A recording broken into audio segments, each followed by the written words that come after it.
Hello my dear student. आज का ये वीडियो मैं उन बच्चों के लिए लाई हूँ, खासकर जिन्होंने अपैरल वोकेशनल सब्जेक्ट में एडमिशन लिया है, जो 9th और 10th के बच्चे हैं और उनके अभी एग्ज़ाम आ रहे हैं और फरवरी में उनके वाइवा और एग्ज़ाम प्रैक्टिकल भी हो जाएंगे।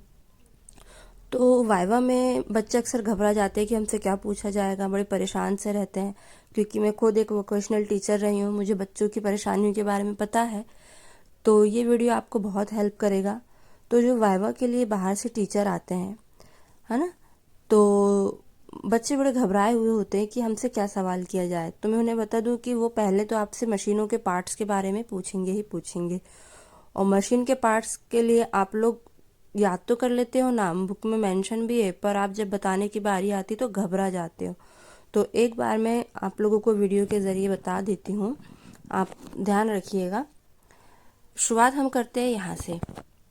ये है हमारा हैंड व्हील, है ना, हैंड व्हील जिसे हम हाथों से मशीन को स्टार्ट करने से पहले एक बार हमारा हाथ यूँ जाता ही जाता है और इसी के ज़रिए हमारी मशीनें आगे बढ़ती है ना। इसे कहा जाता है स्पूल पिन।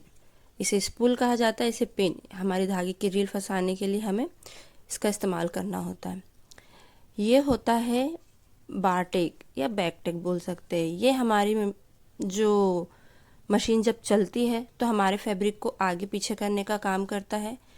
और मैं कहूँ तो जो फैब्रिक हम जब सिलाई करते हैं तो स्टार्टिंग में और एंड में जो हम पक्की सिलाई लगाते हैं उसका काम इससे बड़ी आसानी से होता है।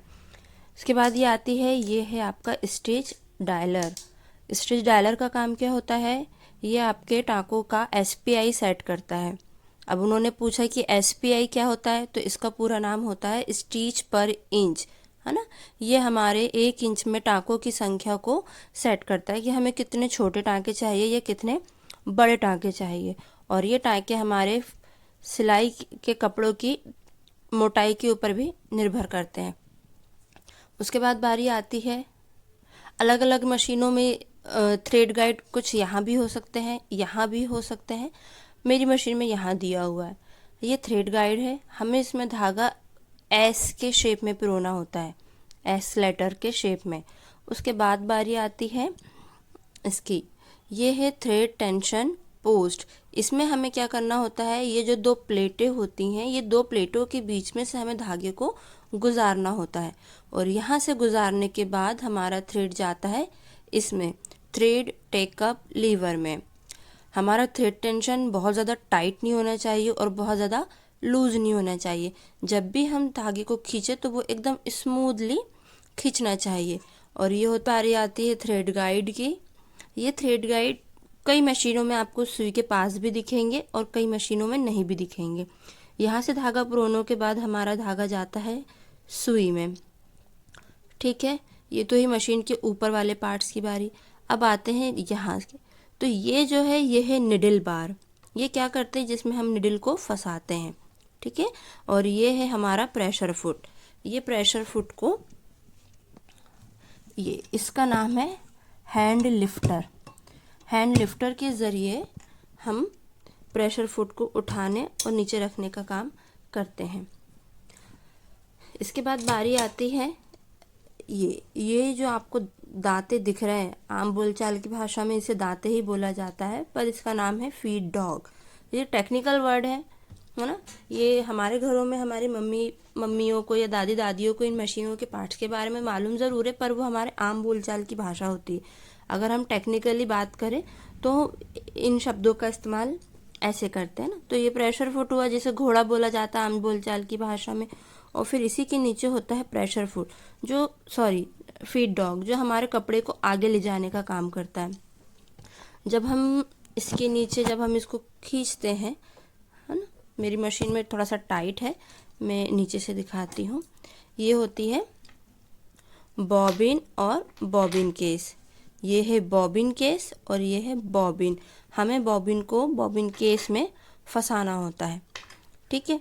इसके लिए भी बॉबिन केस का जो टेंशन होता है मैं आपको बताती हूँ। देखो, ये बॉबिन केस हुआ और ये बॉबिन हुआ।